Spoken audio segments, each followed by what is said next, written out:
Hello, everyone. Welcome. I'm here with Jess Burke, and Jess and I have a relationship indirectly and inconsistently over about 10, 12 years. So Jess has started a charity called Kindness for Kids. And as most of you know, we here at BivCorp are pretty much into charities as such, like the RSPCA, etc., and some orphanage donations and a few things like that. So we'll try and help where we can. And in my discussions and reconnection with Jess, when I found out that he had this charity that had just started up in the last year. Yeah, in the last year. Yeah, in the last year. And then I found out who all these connects were, which is a really, really impressive list, like Starlight and Make-A-Wish Foundation and Kindness for Kids, etc., which he'll expand on. I thought we'd do a quick video and try and help get Kindness for Kids out in the marketplace and get some of you people that, very, very, very child aware of the problems that actually exist in our country that shouldn't, that we might be able to help them. And any donation, no matter how small, whether it's $10, $20, $30, $40, everything helps. So at the end of this video, John will place all the tags on the bottom and where you can donate to.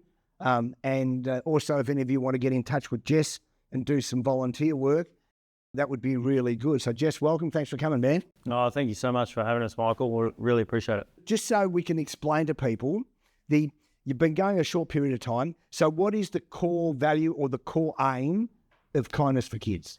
Yeah, great. So the core aim really is to just try and help as many kids as we can, creating smiles. That's our aim, creating smiles for kids. What that looks like to certain kids varies from family to family or child to child. So it might be as little as replacing a bike or creating a camping trip or a fishing trip or riding a horse or a holiday or something like that. So even just a basketball or a footy or getting them outside or socially confident. Okay. So then as I asked you before this interview, how's the conduit of information come to you? Where do you get the feed or the various areas that you get the feed from for where kids are in necessity, where they need help? How do you find that out? Yeah, great question. So we want to make sure that we're helping people who really need it, not just people who are, a little bit disadvantaged, but those who really need support and really need help. So we get that through three ways. The first way is either through word of mouth, so connections. You, our friends, family, people seeing this video, if you know anyone who, is disadvantaged or in need of support or kindness in some way, please let us know. So that's the first way, through word of mouth. Secondly, you can go onto our website, which is www.kindnessforkids.org.au, and there's a button on there that you can nominate someone as well who might be disadvantaged or we can reach out to. Good. And then the third option is we are linked in with organisations and agencies like Orange Door, the Salvation Army, and those other services that are already supporting people who need help and assistance. So I might just quickly read that list. Yeah, absolutely. It's pretty impressive, right? It blew my doors off when I read it. So you connected with Orange Door, Make-A-Wish Foundation, Starlight Foundation, Victorian Aboriginal Childcare Agency, VACA, Violence Against Women, Victim Support Service, Royal Children's Hospital, Kids Safe, Kids Helpline, Rainbow Door, White Ribbon Australia, In Touch Multicultural Centre Against Family Violence, Diriyah, Diriyah and Smith Family. Like that's a really, really, here we are, Salvation Army, Royal Flying Doctor Service and Angel Flight. So that's a really impressive list. Yeah, so I mean we've reached out to those agencies and told them who we are and what we do.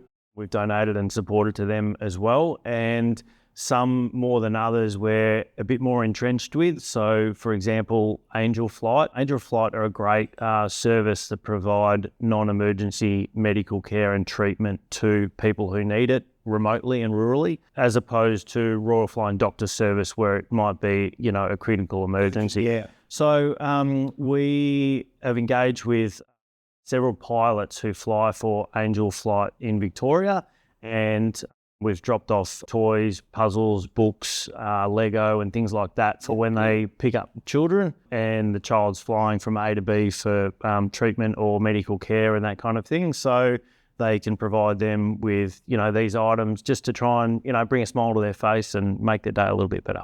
So at the moment in your organisation, you said there was 5 of you? Yeah, five directors, really good bunch of friends. They're great guys, very, very kind, very giving, very caring, and great people to share this vision with. So, all right. So you guys, the 5 of you are the Connect, and you said that you guys take no salary, no wage, nothing. Yeah. So everything stays within Kindness for Kids. Yeah, absolutely. So when this kind of started and evolved, it was, do we jump on board something that already exists, or do we look at creating something ourselves?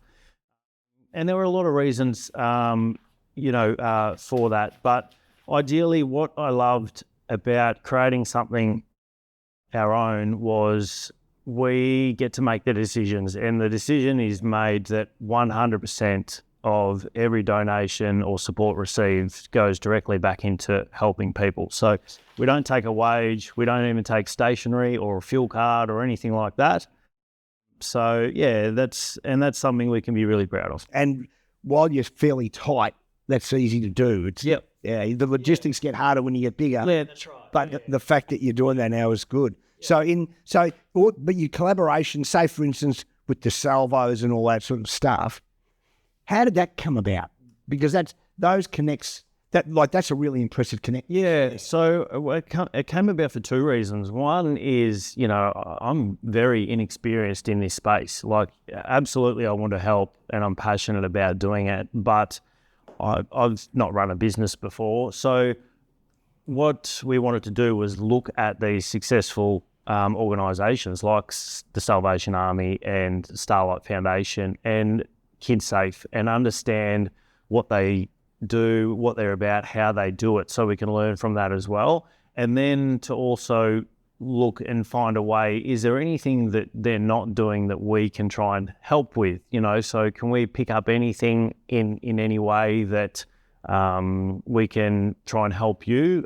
For example, with Angel Flight, they already do an amazing job facilitating that service of transporting a child and adults from A to B.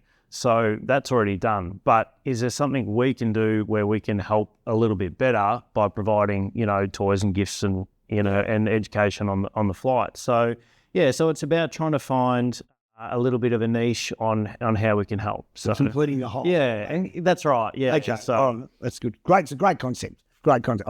I was so impressed when you originally rang me. So and that's brought us to this point here. Yeah, it has. And it's been working in this space already. I call it working. It's not really working. It's more of a hobby, because it's enjoyable helping people. But I found that I love working in this space because I get to meet people like you who are so kind and generous with the other parts of their personal life and their business. So that's what I love is meeting people who aren't too busy or say, sorry, can't help you. Say, yep, love to help. How can we help? To us, that just means, when you said, yes, we would love to help, to me, that just rings in my mind the amount of children or more kids that we're going to be able to help.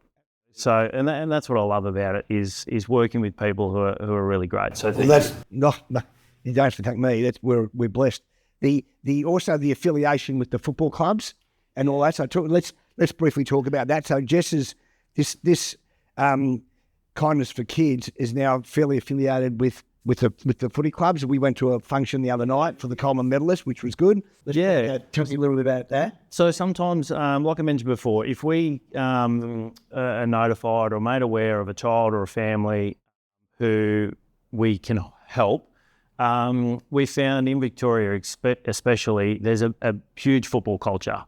Generally, they follow someone or it's just something they really get behind, whether it's so, and we won't talk about the Bombers, but anyway, so, whether it's signing them up for Auskick or providing them a footy or something like that, or tickets to a game. So we have linked in with Authentic Autographs and Events Australia, David and Lily, who are just fantastic. So we will provide tickets to the shows where the footballers go and perform their show, and then they'll meet with the child that we send along before and after the game, take a photo. And really for that kid, like in particular, recently we had Roman, who's 13 and just beaten leukemia and brain cancer.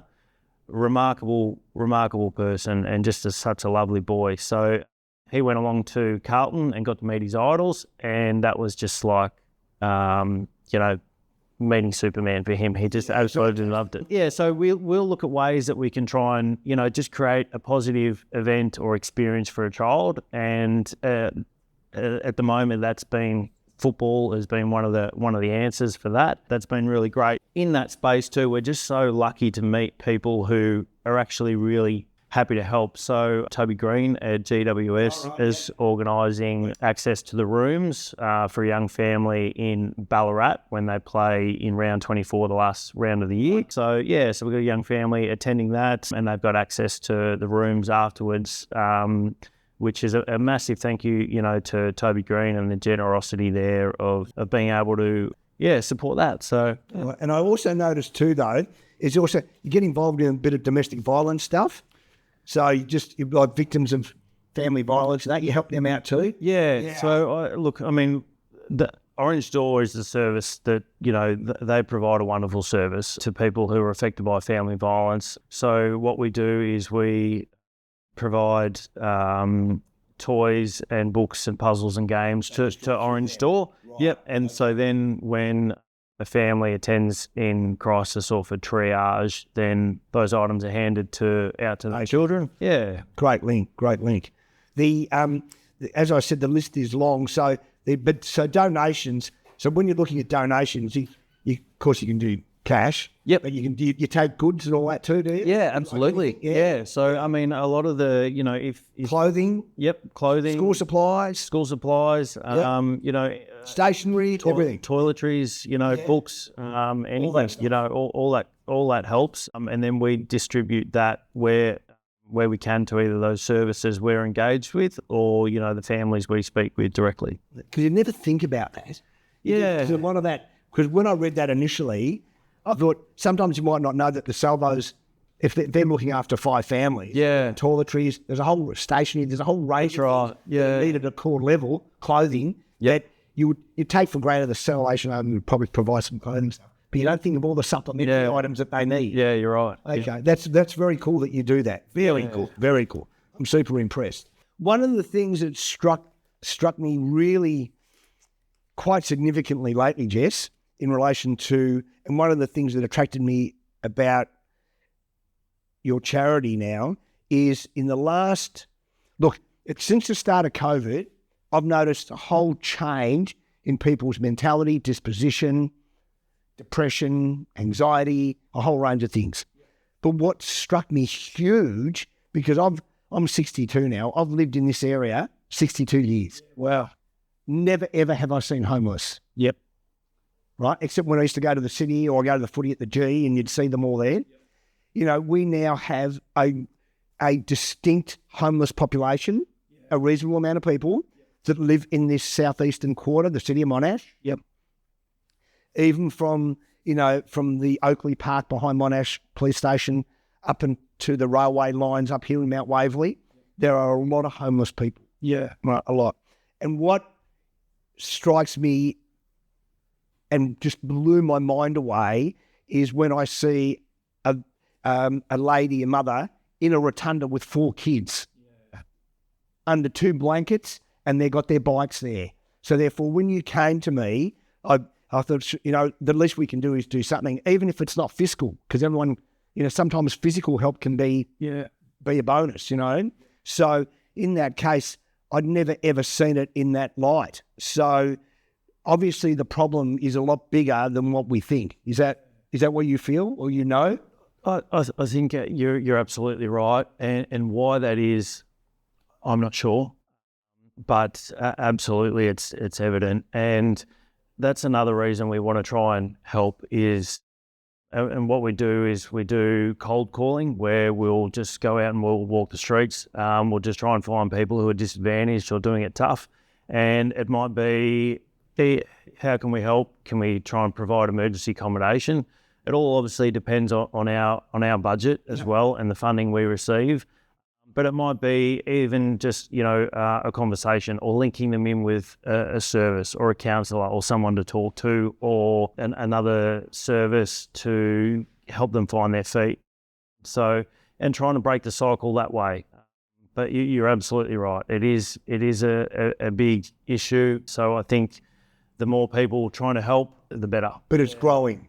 And I see it more. And even, up here, because I live in Mount Waverley. Yep. At Christmas time at the IGA, when we were going up there were 3 middle-aged to old-age women living in blankets and doonas that had obviously been travelling the railway line. Yep. Right? So, and what happens is that one of the things I've learned as I've got older, when you think it can't happen to you, you got your head up in the air because it can happen to you. Absolutely. So, and we all have our own experiences with certain struggles, but you're absolutely right. And whether it be you're watching this and you're in a position to think, okay, I'd love to support and donate. That's wonderful. We love that.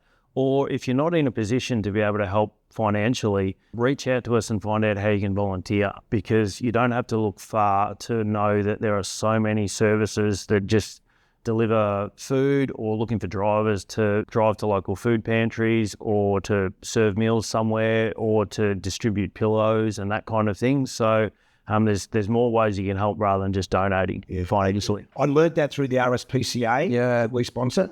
Yep. 76% of the RSPCA staff are volunteers. Yeah. God bless them, man. Yeah, it's beautiful. It is the most amazing and belittling thing when you go there. Yep. And you see all these people working and they do it because they want to. Right? Yeah, that's right. So in that particular case, guys, if you've got time to help, that would be great. If you've got money to help, that would be even better. But, it might be a good thing that if you watch this video and you give any thought and you pass by someone who's homeless, it doesn't take long to spend 30 seconds and have a chat with them and see for yourself. And this will resonate and hopefully make you remember that we need to help everybody. Now, so at the end of this year, Jess, you've got a gala coming up at Zinc. We do, yeah. So Zinc, tell us a bit about that. Zinc Federation Square, we're having our first gala ball fundraiser to raise money and awareness for local kids. So that's on the 16th of November at Zinc Federation Square, and that coincides with World Kindness Day on the 13th of November. We are so grateful and blessed to be supported by BivCorp, especially as the naming and gold sponsor for the event. We are just absolutely over the moon for that, and I can't thank you enough on behalf of all. We're blessed. Yeah. Also to Australia Zoo, Crocodile Hunter Lodge and the Irwin family are bronze sponsors for the event, and just overwhelming support from them as well, and we're super grateful. Also, Rochford Winery out in the Yarra Valley are on board as well, and then we've got other great collaborations with Trade Mutt, who do exceptional work for tradies out there who might be suffering mental health as well. They're supporting us. So yeah, look, it'll be a great night. It'll be Australia Zoo. Yeah, Australia Zoo and the Irwin family. Fantastic. So yeah, they're just great support, and we couldn't be happier. So how much are the tickets for the gala? Yeah, so the tickets will be $200 a ticket. Yep. And it's a night of fun and fundraising. So we want you to have a great time as well. It'll be a wonderful 3-course meal by Chris Henderson, who's the head chef at Zinc from Birmingham in the UK. Right, beautiful. And lovely wine match from Rochford in the Yarra Valley as well. Another great link. Yeah, so so we're very lucky with that, and also we've had a major prize donated to us from Jimmy Barnes and Freight Train Music. and Joshua James, who's a local Aboriginal artist as well. So yeah, there'll be silent auctions and then major auctions, which will be done by Tim Solly, who's an auctioneer for us, which will be great. Yeah. And yeah, so the idea will just be to get everyone together, create awareness of who we are, what we do, and if we can raise some money for kids, even better. Well, we'll put that also, John, on our link underneath, and we'll put the details of the gala coming up. So it's at Zinc at Fed Square. So guys, you can see that in a very, very short period of time, in 1 year, they've got some great links and some great sponsors. So we're very, very pleased here and blessed to be associated with these guys. So get on the link, tap on, buy a seat or buy a table and give a donation. Thanks. Wonderful.